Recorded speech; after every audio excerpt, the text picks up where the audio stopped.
So when it says in the Bible, Shemot, in Yitro, or chapter 19, it says, in the 3rd month, after the children of Israel were gone forth out of the land of Egypt, and they came into the wilderness of Sinai, and in this chapter 19, we have the revelation of the Torah on Mount Sinai. The significance of the presentation of the 10 Commandments. Mizrach,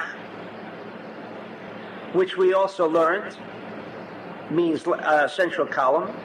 And if you recall now, that the 3rd month, Gemini, which is an air sign, we said also happens to be the air sign of the air signs. What does that indicate to us? That in this particular month, the force of energy intelligence called restriction becomes most manifest more than any other month, because you have both aspects of the central column force. The location indicates its central column. It's the 3rd month of the 1st of the Yud, and also it indicates that it is by and within itself a central column or air sign, which can unify the universe. When the Jews went out of Egypt, the objective was to come to Sinai to receive the Torah. What was the significance of the Torah? Why the Torah? We also know that on Shavuot, this holiday, incidentally, I'm not going into how we can tap the cosmos and how we can tap this energy that we will shortly understand, because all that is already in tapes, and I feel it would be repetitious for me to go into the same aspects which are readily available. We're trying here to take another dimension, reach out, understand a little more of what Shavuot is about, because the more we know about something, the stronger the connection we have to that particular thing. What was this idea when the Jews went out of Egypt that there should be a revelation of the 10 Commandments? What was so important of the 10 Commandments? While for most of us, the 10 Commandments, from an educational point of view, we have been maybe brainwashed, if you can say, that the 10 Commandments was the most significant event that ever took place, not only in the history of the Jew, but in the history of mankind, because all religions, and in fact all peoples, feel that this was a very significant month, which meant that in this month, in this day of Shavuot, the 10 Commandments were presented to the Jewish nation. How significant can we say that it must have been if most of the people of the world, including those who adhere to the precepts and those who do not, really conform to exactly what the 10 Commandments require of us? So in practicality, we might say that the 10 Commandments does not have the kind of influence. It has the awe which surrounds it, and we say the revelation of the 10 Commandments. But from a very practical point of view, how many people feel the significance of this holiday called Shavuot, even those who observe it? Observe it, I would say, and from my observation, because it's one of those holidays that have to be observed. But that there is a special significance, or there is a feeling that something important happened this day, other than the fact that you can say, well, the 10 Commandments were revealed. So what? How many people live by it? Civilization certainly doesn't live by it, because from that point onwards, look at the amount of wars that has engulfed this whole universe. So how significant could the presentation of the Torah on Mount Sinai and the effect of the presentation of the Torah on Mount Sinai have had on civilization? We might say almost none. Almost none. The moral code even is not something that most people, I would say there is a very small minority that adhere to the principles. So what is this significance that supposedly was revealed, and what do we want from it other than tradition? And if we're in that aspect of tradition, we can now have the answer why 90% of the Jewish people do not observe the Shavuot as a holiday any longer, because it doesn't have that kind of meaning, that kind of significance, other than, as much as Cecil B. DeMille tried to create a kind of aura around this great significant event, but by and large, after you walk out of the movie, you forget what happened. But what we have learned now ties in very much with two aspects. The Ten Commandments are mentioned in which parsha, which section of the Torah? Called Yitro, a non-Jew. For those of you who still, and I guess I'm addressing myself to all those who will be listening to these tapes and the video, and therefore I say all of those who are listening and still observe this holiday, know that Ruth, the book called Ruth, is read on the holiday of Shavuot. The significance of Ruth. Well, she does play somewhat of a role. The fact that she was David's great-grandmother. So what? What claim does Ruth have on us or on David? Just because she happened to be his grandmother, she plays such a significant role in this holiday? And furthermore, why is the Torah, and I know this is going to rub a lot of people the wrong way. I don't see anyone here presently. I think they might have had to leave. The fact that so much significance of what this holiday is all about is surrounded by non-Jews. I mean, weren't there any other Jews around that could fill the shoes of a Ruth? I think I have the answer. No, seriously. if we're supposed to receive the Torah because we did the Egel, the Egel in the desert. The golden calf came after the revelation on Mount Sinai. Oh, it came after? It came after. What do we need the Torah for? What's that? What do we need the Torah for if it came after? You mean what? If the calf came after the Matan Torah. No, there was revelation, and then Moses brought down the 5 books of Moses. Remember, the revelation consisted only of the 10 commandments. Oh, okay. Then I don't have the answer. Right? Only of the 10 commandments. The 5 books of Moses and the tablets supposedly contain all of the Torah. And we are told that the tablets, well, we'll cover that a little later. But anyway, what is the significance? I mean, why should all of this be surrounded from the point of view of Ruth and the point of view of Yitro?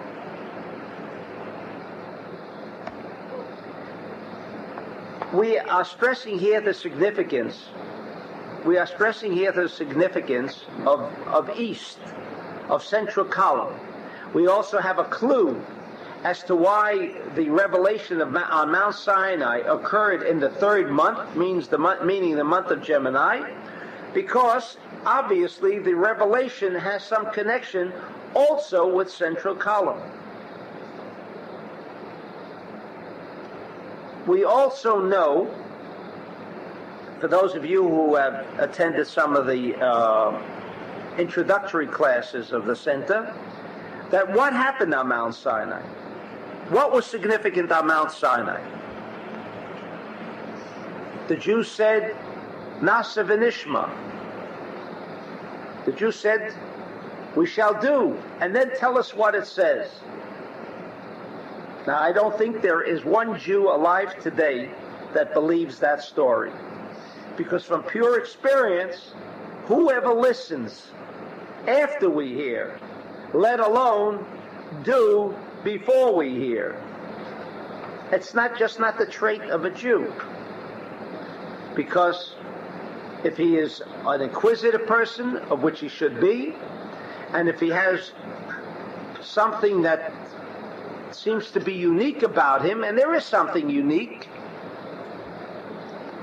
Nobel Prizes, people who have changed the continuum of civilization have been a few Jews, whether it's Moses, the extreme of Marx, and so on. Wherever you move, there were Jews involved, despite their minimal physical effect on the overall population. So there is something there significant. What was it? And why would these people accept revelation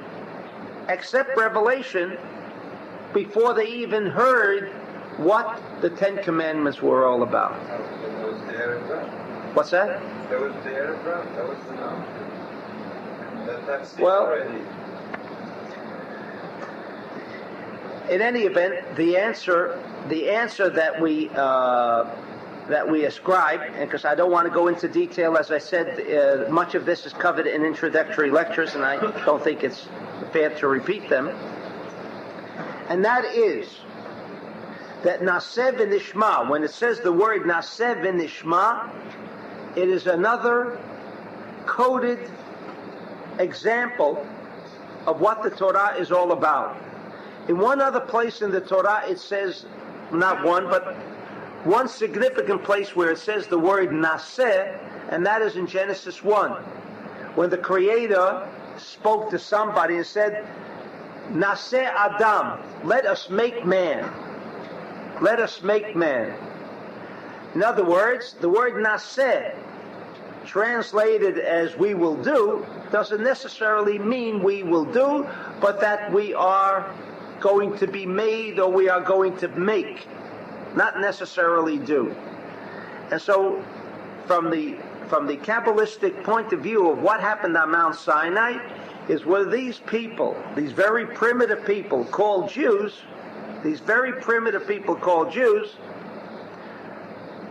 when they were told, they weren't told about what was included in the Ten Commandments,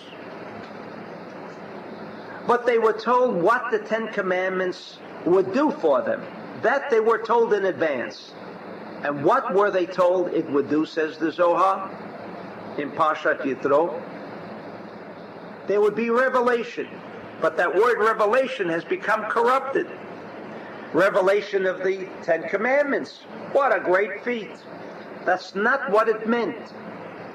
When we say the revelation of the Torah, what in essence it means was that the power, the internal energy, force of the Ten Commandments would create revelation, maybe a revolution, but revelation that there would no longer be uncertainty.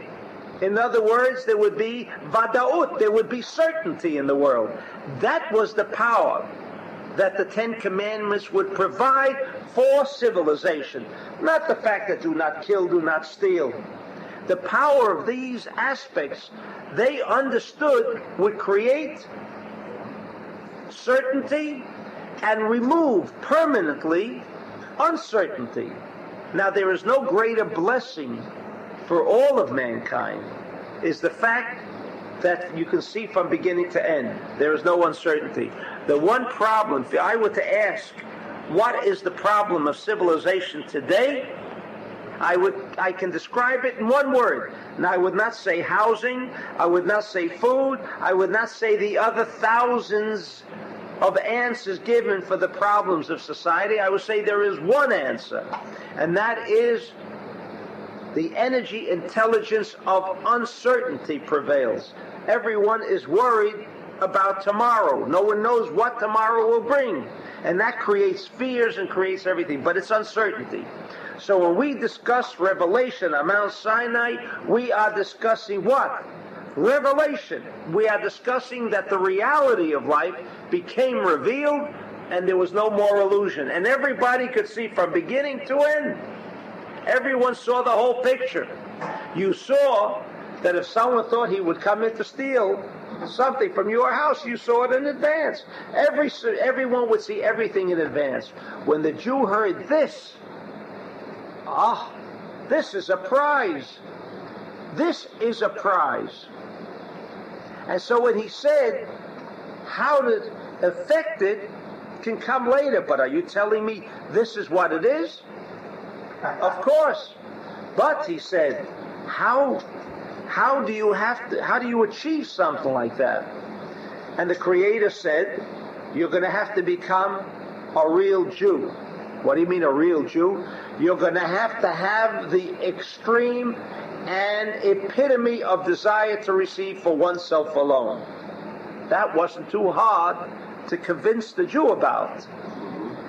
That to increase his desire to receive, he didn't need much thinking. You remember we asked, how could the Jew, without thinking, say, sure, you want to give me the 10 Commandments? No, Savinishma, tell me what it says there later. That's not what they were talking about, because no Jew would ever have accepted the Torah on that principle.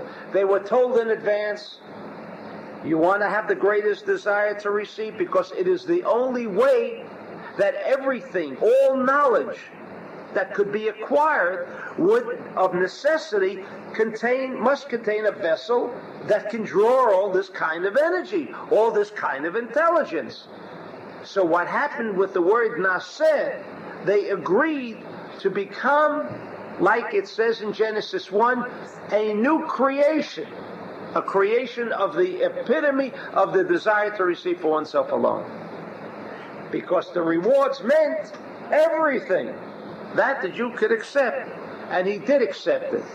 And had it not been for the breaking or the shattering of the Torah, which we will shortly discuss what that meant, illusion would never have been part of our realm. We wouldn't have to be frightened about what's going to happen tomorrow. Illusion would not be part of the landscape of this terrestrial realm. So what is Shavuot about? Revelation. Now, as the Zohar constantly says, Ein edel beruchani. When an event occurs, an eternal event, what do I mean by an eternal? It is not part of the illusionary physical realm, but is part of the reality realm. It never disappears. Once it has come, it is here permanently. This scene that happened on Mount Sinai, the scene of revelation, is ours to be had again, each and every single year. Because once this aspect of revelation, what does it mean, revelation? No illusion. You mean that I can have access to information of tomorrow, the next day, and the day after? I can be guaranteed that kind of life? Beautiful. That is what Shavuot is about today. It is not that we are celebrating again the revelation of Mount Sinai, another holiday, to burden us with another one of those holidays, but rather to connect, if we can, and the Ari and the Zohar, and they are the only ones who have provided us with this information by which we can connect and tap into what? Revelation. Not the 10 Commandments. The 10 Commandments was the medium by which we will make that connection. But the purpose, the objective, was not the 10 Commandments. The objective was what the Creator always had in mind for us. The benefits, the beneficial aspects of life. Not the troubles that we only encounter each day for thousands and thousands of years. This was not the objective. The objective was Tov. The objective was good. The objective was what is called good, certainty. Certainty is another word for everything that is good. Uncertainty is the embodiment of everything that is negative, that is lack, that is the basis for all of the troubles of the world. Uncertainty. What would ensure the Jew? What would ensure the Jew? And for that matter, all of mankind. In other words, he was there as the desire to receive in its greatest potential. He was there representing the whole world. The whole world. He was going to bring down this certainty, this energy, thought, intelligence of certainty for everyone. It was not only for the Jew, but why was he capable of bringing it down and no other nation? Because he had the greatest desire to receive. He had this greatest negative aspect that is required to bring down this kind of energy. The reason, and getting back to the original question, so why was it included in Yitro? Because another trait of the non-Jew, as opposed to the Jew, is the fact that he does not have that kind of desire to receive that a Jew has. He is not as greedy. The non-Jew is not as greedy. He is not as selfish. And therefore, it has its plus and minuses. He is therefore not one of those seven who change the format of civilization from its beginning, meaning those seven people, including Moses and all of the other Jews, like Einstein, who was considered one of those, who changed the destiny of the universe only because they had that kind of desire to receive, so intense that they can draw this kind of revelation. Einstein, all he produced for us was a revelation of quantum, a revelation of a unified whole, a revelation of an atom, of what it means, what is energy, what is power. The non-Jew, not having this kind of desire to receive, was also there to teach us that, remember, on the one hand, you can draw this energy, but if you abuse that energy, if you don't balance out that energy, and despite the fact that it was B'chodesh HaShlishi in the third month, and mind you, the Creator knew in advance that the revelation must take place when there is this cosmic energy of central column, Gemini. Because why do we call it Gemini? I also explained that, but briefly, why is it called Gemini? Twins? Because it meant it is more than just twins. These two, the two commandments, or the two children that, or the two cherubim that were always on top of the Edut, of the Aron, of the Ark, were always symbolic that they were one unified whole. They represented plus and minus. They represented negative and positive. And they were brought together as one unified whole by the Jew. But the Jew was so full of negativity. How would he accomplish this purpose? Therefore, the Torah was given a Chodesh HaShlishi, so that we should have the benefit of that kind of cosmological influence, that we can establish resistance, and if that wasn't enough, He says, learn from the goy, meaning the one who does not have, not in a derogatory way. Because as you know, and as I've said many a time, what happened after the golden calf? How did the Creator address himself to Moshe? He says, I will make you for the big goy. What did that mean? Why was he turning Moshe into a goy? He was Jewish, we thought. Now he's going to turn him into a goy. It didn't mean that. What he meant was that, you see, they failed. Why did they fail? Because they did not exercise Mizrach. They did not exercise the energy intelligence of central column. They did not exercise resistance, restriction. Give me, give me, give me, without saying, wait a minute, wait a minute, wait a minute. Must I take it all for me? Despite the fact that I have that great desire to receive. It is true, because of this intense desire to receive, at the same time, it was more difficult to restrict. Because with every positive comes a minus.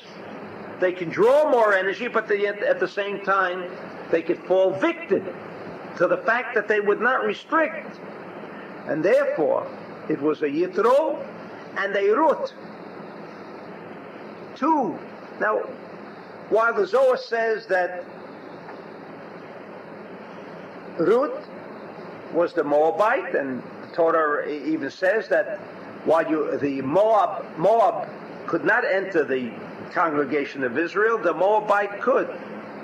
Why did the Creator, if he wanted to produce a King David, which is significant because we know that King David was born on Shavuot.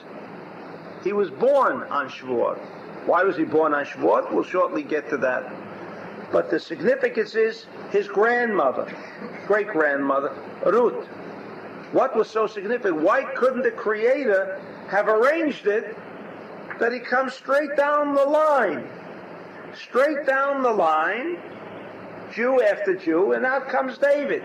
Was it of necessity that he must traverse a non-Jewish line and have that line included within the significance of the Sphira of Malchut, which is King David?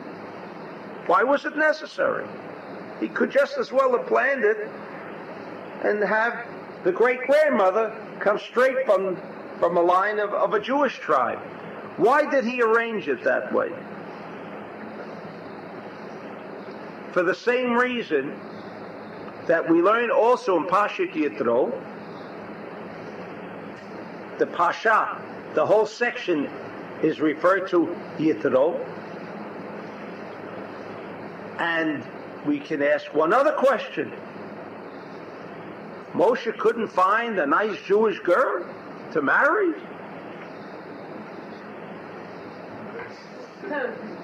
What was wrong? I mean, there weren't enough nice girls around then? That difficult? Must have been one girl there that Moshe could have married. All the Jews were in Egypt. What's that? All the Jews were in Egypt. Were in Egypt. And he couldn't find a nice Jewish girl in Egypt. No nice Jews in Egypt. Egyptians are not nice Jews. What? He was out of Egypt. Maybe if he came from Syria, it would have been better. No? You don't like that one. Which one should I say? Morocco. They come from Morocco. That would be better. Why? Why? Why? No, these are questions that we must raise, because by raising these questions, we get a deeper insight into what this code is about. If you don't ask questions, then you just walk away from it. Maybe because of a spiritual appetite, that he saw something in her that was something that balanced him, his own needs. That's on the physical aspect. It's like the No. The Jew has the great to receive for self alone, and the non-Jew doesn't have it, so maybe to balance it out. All right. We know that, without getting into the details of it, but that Moshe went to Yitro because we are told from the Zohar, and only from the Zohar, that Moshe came from the side of Abel, Hevel. from the good of Hevel. And Yitro was an incarnation of Cain. And the fact that we have non-Jews, like Rabbi Akiva, who came from a line of non-Jews, why do the non-Jews play such a predominant role in... aren't there enough Jews to handle the situation? Again, even there, Rabbi Akiva, that the Gemara in Shabbat says that when Moshe was chosen to be the representative or the messenger for the Jews in the acceptance of the Torah on Mount Sinai, he said, why me? There was someone far greater than me, and that was Rabbi Akiva. And we know that Rabbi Akiva also, the line was not direct, but rather through Gerim did he descend, Rabbi Akiva. In other words, for whatever reason, there was a necessity. Even here in this Parsha of Yitro, right at the beginning, Yitro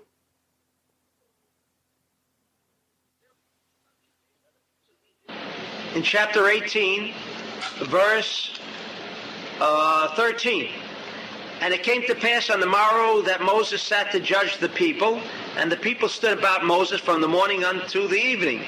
And when Moses, his father-in-law, saw all that he did to the people, he said, what is this thing that thou doest to thy people? Why sittest thou thyself alone, and all the people stand about thee from morning until evening? Meaning, if you're the only judge around here, and there are people who are coming with disputes or questions or whatever, they've got to wait all day just to see you. And his suggestion, as the verse continues on, his suggestion was, make judges for 10 people. And if there are difficult questions, then they go to the higher court and go to the higher court. And finally, they'll come to you if no one else can answer it. Moses couldn't think of that. Moses, the smartest man that ever lived. Moses, who was on such a high level of consciousness, couldn't understand something like of such a small nature. Instead of making people wait all day for him, delegate the authority. No, he needed Yitro. And to the extent that this was such a great revelation of Yitro, that it's even mentioned in the Torah, and that's why it says, in fact, the Parsha of Yitro is called Yitro. It's called Yitro because he made this suggestion. And therefore he has a place in the Torah. I mean, Moshe couldn't think of it. All of us can think of something like that. Anyone going into business, and if the business expands, what does he do? Managers. He puts in managers. Everyone understood that. The only one who didn't understand it, it seems, was Moshe. Are we to believe that's the way it happened? Are we to believe that this is why the Parsha is named after Yitro, and that's why the 10 Commandments mentioned in the Torah must be mentioned where? In the Parshat Yitro. There must be something more deeper, more significant.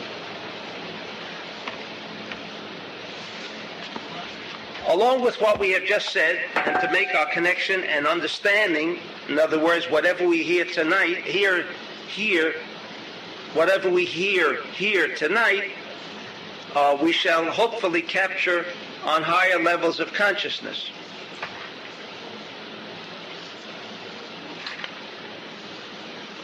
It says at the time of Revelation, V'kol am roim et hakolot. We once discussed this. And the nation of Israel saw the voices.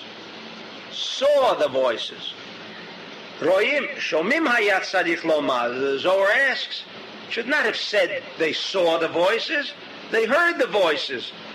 How come the text says in chapter 19 of Revelation, it says that they saw the voices. Umeshiv, and he answers, the Zohar answers, Elakach lamadnu, this is the way we have learned this matter. Elu akolot ayu nechkakim b'choshech anan v'arafel, v'niraim bahem kamo shenira guf, v'roim ma sheroim, v'shomim ma sheshomim. One of the truly mystical expressions of the Zohar in his answer to a very simple question. Why does it say that they saw when it should have said they heard? And what is he answering? That the voices were embedded, nechkak, were inscribed, and more so were engraved in the clouds. Were engraved in the clouds. And they were observable. What was observable? In other words, sometimes we have illusions about clouds. Have you ever seen clouds? Sometimes they appear like they're mountains. If you're traveling in open spaces, they change. They have different forms. They have different meanings for different people. So the Zohar is saying that there is energy intelligences. There are voices speaking. There are intelligences speaking. And the clouds take the form of the way they appear because what kind of energy intelligence appears, and that's what we seem to observe. So you say it's an illusion? The answer is it's not an illusion. That's really what's talking. That's really what's going on. So how do you know what's going on? How do you know the discussion that is going on between, or the internal aspect of the clouds? What you observe, right? What you see. You know, if it looks like a mountain, then what's going on internally in the mountain, in those clouds, are discussions of creating mountains out of the clouds. So what happens? The cloud gives the observer, the one traveling in that automobile, and suddenly looks out yonder, he sees like, he's not sure whether they're mountains or they're clouds. I'm sure we have all experienced that. So he says they look like bodies. So actually, the way he's answering this difficult section of the Torah is, what do you mean they saw the voices? They saw the expression of what was going on internally within the clouds. Ro'im ma shero'im v'shomim ma shomim. Because not all of us see the same thing. One says he sees it this way, another one says he sees it that way. In other words, what the Torah wants to tell us is what happened before revelation. Nothing was certain. Everyone can interpret anything and everything that he wanted, as he saw, or as he wanted to observe things, as he wanted to see things. That's what he saw. We all do those things in our life. We all justify our actions by seeing things the way we want to see them, although that's not what reality is about. Okay? And they saw things, v'yodim ma shelo yadu dorot acherim habayim achreihem. This was this generation. But what they saw was what was there. They saw reality. They saw reality. So why does it say that they saw that? Again, to indicate to us, says the Zohar, that nothing, no body language as it is known, expresses itself, even as I move my hands, if it wasn't the fact that something is going on internally. That's why there is a physical expression. So what the Jews were being taught immediately is to look into the inner perspective of things. How do you look into the inner perspective of things? How? How do you achieve something like that? How do you achieve revelation? One clue. One clue. You've got to minimize the aspect of desire to receive. While the Jew was embedded with this kind of desire to receive, nevertheless, for him to make the contact with revelation on Mount Sinai, meaning this coming Tuesday, we're going to be doing that same thing. The same thing that the Jew did then is what we're going to hopefully do on Shavuot. is tap that intelligence of reality. How do you do that? By curtailing the desire to receive. While without the desire to receive, we could never achieve the maximum of revelation. But at the same time, remember Yitro, remember Ruth, remember all of those Chasidei Umot Olam. They are called Chasidei Umot Olam. Those non-Jews. And the reason that David came through that line, and the reason that Rabbi Akiva came through that line, because those Jews who came via that and received the impression of being a non-Jew, meaning what was it that they received? They received this aspect of a restriction of desire to receive. While they were Jewish, that absolutely would follow with them, that they would have the tremendous desire to receive. But at the same time, there would be a limitation placed on that desire to receive. When he married Tzipporah, or when David had to come through Ruth, or when Yitro is mentioned here, or Rabbi Akiva, they could not become what they didn't become. And I'm not suggesting that we all go out and marry Gerim, but the fact remains that a non-Jew has the desire to receive more under control. And the answer is, of course he has it more under control, because he doesn't have that kind of an intensity. Great feat. However, it appears like the Jew could not have made it if he did not have that kind of mentality alongside. Wait a second.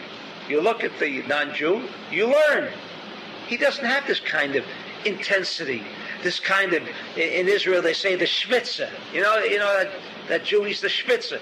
Always active, he's always going to tear up the whole world, conquer the whole world. No, right alongside. Even Moshe, the great Moshe, where there was nothing hidden from him, learned something from Yitro. He couldn't figure it out himself. That's not the significance. The significance is that there is something that we must carry from the non-Jew.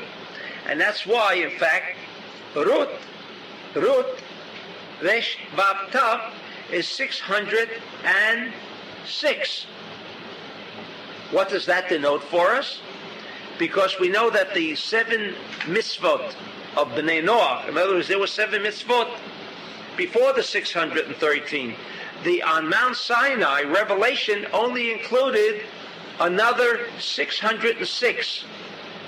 The 613 that we have of the precepts included in the Torah were not a revelation of 613, but a revelation of 606. The other seven were there before. They were the Sheva Mitzvot B'nai Noah. So the reason why there had to be this kind of parallel direction in Jewish life was of necessity to be accompanied and influenced by this aspect called, quote, the non-Jew, meaning what? The tempered desire to receive. This is what is the only way that a Jew who is born that way can only access to revelation. If he does not temper that desire to receive, he will never get it. How does he temper the desire? By restriction. Certainly restriction by the Jew is far more difficult than it is by the non-Jew, because his desire to receive is of a greater intensity. One of your case, Rabbi, you mentioned that learning is the evil part of ourselves, the lower part of ourselves. Would it not, in an interpretation, be to temper the personality that it doesn't receive, to make that more less desirable, and have the Jew, which is the higher part of self, with a tremendous desire to receive, and that way comes through? Could that be what it means at a higher level? It seems that we could not experience revelation without the assistance of that concept. And it also says that in the time of the Mashiach, that this is not going to be the job for the Jew alone. This is not the job for the Jew alone. Rabbi Ashlag, in his Matan Torah, in his gift of the Bible, states very clearly that if the non-Jew does not participate in the V'yahavta l'recha kamocha, love thy neighbor as they would thyself, similar as the Jew has been commanded in Leviticus, then the Mashiach cannot come. I'm talking about this has to be without as well as within. It's only within. Oh, only within, okay, thanks. All right, I'll answer.